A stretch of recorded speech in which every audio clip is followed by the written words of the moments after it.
중국과 베트남의 갈등이 심상치 않습니다. 바로 남중국해의 섬들을 두고 베트남과 중국의 갈등이 심화되고 있기 때문입니다. 1979년 이후로 베트남 땅이었던 파라셀 군도를 점령한 중국이 대대적인 군사시설을 확충하면서 갈등이 재개되고 있습니다. 이로 인해 베트남의 반중 감정이 폭발하고 있는 상황인데요. 6.2에 베트남의 전통복장 아오자이가 중국이 것이라는 중국 언론의 보도가 있은 이후 베트남에서 반중 감정은 역대 최고치를 달리고 있는 상황입니다. 그러나 베트남 정부 측에서는 친중국 기조가 지속되면서 베트남의 위기가 도래하고 있습니다. 베트남은 홍콩 보안법에 대해 중국 측을 지지했을 뿐 아니라 베트남의 지하철 같은 주요 인프라스트럭처를 중국에 맡기는 등의 상황이 벌어지고 있습니다.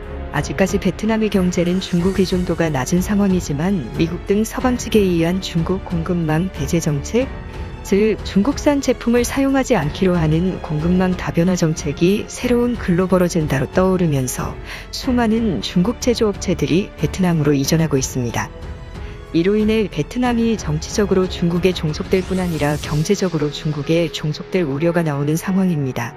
이러한 상황에서 베트남이 한국을 다급히 찾고 있습니다. 국토전략TV 베트남이 적국이었던 미국을 우방국으로 관계를 설정한 도이머이 정책을 추진한 이후 베트남이 선진국, 경제대국이 된다는 말이 나온 지 20년, 30년이 다 되어가는데요. 하지만 현재 베트남의 경제 성장률은 크게 폭락하고 있습니다. 중진국에 진입하기도 전인 베트남이 자칫 그대로 주저앉을 수 있다는 우려가 나옵니다. 도이머이 개혁 개방 이후 연 7% 이상의 고공성장을 이어오던 베트남은 지난 2020년 2.9%, 2021년에는 2.58%로 아프리카 경제 성장률보다 낮아져 버린 상황이며 2020년 세계적인 질병 사태 이후로 대폭락을 맞이하고 있는 상황입니다. 베트남의 인구는 현재 9,734만 명으로 곧 1억 명을 돌파할 예정이지만 1인당 국민소득에서만큼은 인구가 베트남보다 많은 필리핀보다 낮습니다. 인구 1억이 넘는 필리핀 국민들은 평균적으로 1년에 위화 3,500불, 한화로 400만 원가량을 벌어들이지만 베트남은 여전히 1년에 2,700불, 약 300만 원을 벌고 있습니다. 도이머이 정책이 시작된 이후로 선진 국가들의 투자를 유치하고 2010년대 이후로부터는 한국이나 일본 등의 개인 투자자들이 물밀듯이 들어오면서 하노이, 호치민의 주택가격이나 물가는 엄청나게 폭등해버렸고 대도시 지역 주택은 감히 서민들은 엄두도 내지 못할 뿐 아니라 마트 등 시장 물가 역시 대폭등을 기록 중입니다. 베트남 호치민 중심지의 경우 제곱미터당 4천만 원, 평당 1억 2천만 원 이상은 줘야 매매가 가능하며 일반적인 대도시 주택가격 역시 수억 원을 호가해 일반 베트남 국민들의 소득 수준으론 쳐다보기도 어려운 수준입니다. 베트남 시민들의 봉급 수준은 2021년 기준 33만 원 수준이며 법정 최저임금은 22만 원 수준이지만 주택값이나 여느 선진국 도시들과 다를 바 없는 마트 장바구니 물가는 베트남 경제에 큰 부담으로 작용하는 상황입니다. 이에 정부 차원에서는 베트남 국민들의 소득 수준을 증가시키기 위해 법정 최저임금을 약 6%가량 대폭 끌어올리려 하고 있습니다. 베트남을 소득 수준 1만 불대의 중산층 국가로 만들기 위한 시동을 걸고 있는 상황인데요. 하지만 베트남 당국의 임금 상승 정책은 결과적으로 고용 비용 상승으로 인해서 베트남에서 인도와 같은 지역으로 외국 기업들이 빠져나가고 있는 상황입니다. 특히 2020년 세계적인 질병 사태 때에는 과도한 방역 정책으로 인해 한국 기업들의 투자도 주춤해진 상황이며 심지어 현지 반환 감정까지 생기면서 베트남에 투자됐던 많은 한국계 개인 투자자들이나 중소기업들이 베트남 현지에서 사업을 접고 한국으로 다시 돌아가고 있습니다. 거기에 더 나아가 삼성전자의 일부 생산 라인이 철수하면서 베트남은 더욱 불안한 상황입니다. 베트남에서 삼성전자 하나가 차지하는 GDP는 전체 GDP의 30% 수준에 이르는 상황이기 때문에 삼성이 베트남에서 철수하면 베트남 경제가 크게 위태로워지게 되는 상황이 만들어집니다. 이러한 상황에서 베트남에서는 자국 브랜드 개발에 나서고 있습니다. 부랴부랴 전기자동차 회사 빈페스트를 대대적으로 런칭하며 베트남의 새로운 자존심으로 급부상하고 있는 상황인데요. 빈페스트 그룹은 심지어 미국에 수조 원의 투자를 하여 현지 공장까지 만들어 북미 시장 개척을 진행하고 있고 곧 미국 증시에도 상장을 앞두고 있습니다. 빈페스트의 주요 임원들은 한국인들을 고용하여 글로벌화를 노리고 있는 상황입니다. 하지만 전문가들의 분석은 냉혹한 것이 현실입니다. 자동차 산업이 성장하려면 철강 산업이나 각종 정밀 기계공업이 발달을 했어야 하고 자동차 산업 특유의 오랜 안전 노하우가 축적돼 있어야 합니다.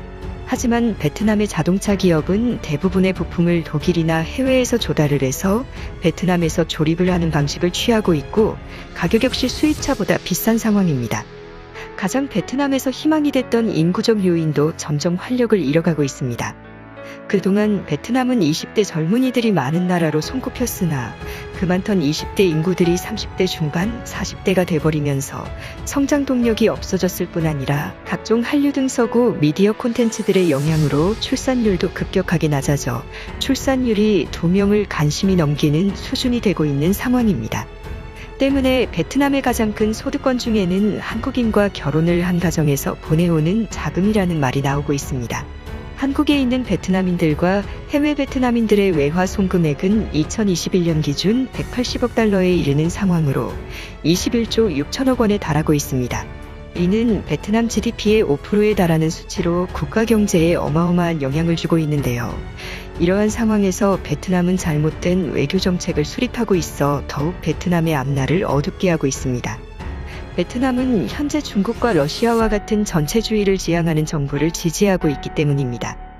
도이머의 개혁개방 정책이 수립된 이후로 미국과 좋은 관계를 수립하길 원하고 있으나 베트남은 현재까지도 공산주의 노선을 채택하며 러시아나 중국의 어느 정도 우호적 포지션을 취하고 있습니다. 중국 당국의 홍콩 탄압 정책을 지지할 뿐 아니라 중국과 영토 갈등이 있음에도 베트남 당국은 중국 정부의 우호적 제스처를 유지하고 있는데요. 심지어 최근 베트남은 러시아의 우크라이나 침공을 지지하는 듯한 입장도 가지고 있어 논란이 되고 있습니다. 대러시아 제재에 참여를 하지 않으면서 베트남의 외교적 입장이 친서방이 아닌 레드 진영, 중국이나 러시아의 우호적인 제스처를 취하며 베트남의 지정학적 매력도가 크게 떨어지게 하고 있습니다. 특히 최근에는 베트남에서 베트남 최대 투자국인 한국에 대한 반한 감정과 2020년 질병 사태 이후로 정책적으로 한국인들을 차별하는 정책들을 내놓으면서 베트남 최대 투자 국가가 한국이 아닌 중국이 될 가능성이 점점 높아지는 상황입니다. 중국은 남중국해에서의 분쟁을 막고 베트남이 서방 진영에 편입되는 것을 막고자 지정학적 노력을 기울이고 있는데 공교롭게 한국 기업들과 개인 투자자들이 물밀듯이 빠져나가면서 베트남 경제가 중국 경제에 흡수당하는 게 아니냐는 우려가 나오고 있습니다. 베트남은 1979년 중국으로부터 침공받은 이후 남진하해에 위치한 파라셀 군도를 중국에 빼앗기고 말았습니다.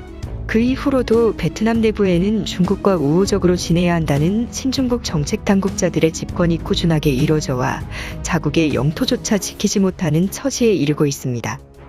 이러한 상황에서 최근 미국은 동남아시아에서 전통적인 미국의 조약 동맹국인 필리핀과 태국을 콕 집었습니다. 필리핀과 태국을 선택하여 인도태평양 지역의 안보동맹과 경제성장을 동시에 하기로 한 것입니다.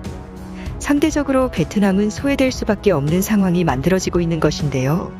이는 다시금 세계가 냉전의식이 때처럼 자유민주 진영, 그리고 전체주의와 독재주의 체제를 신봉하는 국가들로 양분되는 모습이 보여지고 있습니다. 이러한 상황에서 베트남은 공급망 다변화의 큰 수혜국이 될 뻔했으나 엉뚱하게도 베트남 최대 투자국인 한국에 대한 반한 감정이 베트남 사회에 퍼지면서 국가 전체가 중국 의존도가 높아지는 나라가 될 수 있다는 경고가 확산되고 있습니다. 심지어 미국의 주요 기업들도 베트남의 시대에 맞지 않는 친중국, 친러시아 노선, 과도한 중앙집권식 권위주의 정부 체제에 환멸을 느끼고 베트남에 투자했던 많은 기업들이 다른 곳으로 탈출하고 있습니다. 베트남에 투자한 나이키, 크록스 등 주요 미국 신발 기업들은 베트남을 떠나 다른 지역으로의 이전을 적극 검토하고 있는 것으로 보도되고 있습니다. 주요 대상 국가로는 전통적인 미국의 조약 동맹 국가인 필리핀, 태국과 같은 나라가 될 것으로 전망되고 있습니다. 최근 미국은 필리핀의 초대형 조선소인 한진수빅조선소가 중국의 팔릴 위기에 처하자 미국계 사모펀드와 필리핀 해군이 공동으로 사들릴 정도로 필리핀의 경제적, 지정학적 투자를 아끼지 않고 있습니다. 이에 한국에서도 베트남에 치중했던 동남아시아 정책을 좀 더 다변화할 필요가 있고 반한 감정이 확산되어가는 베트남보다는 한국 전쟁 당시 한국을 도왔던 나라인 태국이나 필리핀과 같은 전통적인 친서방 국가에 투자액을 늘릴 필요가 있다는 지적이 나옵니다.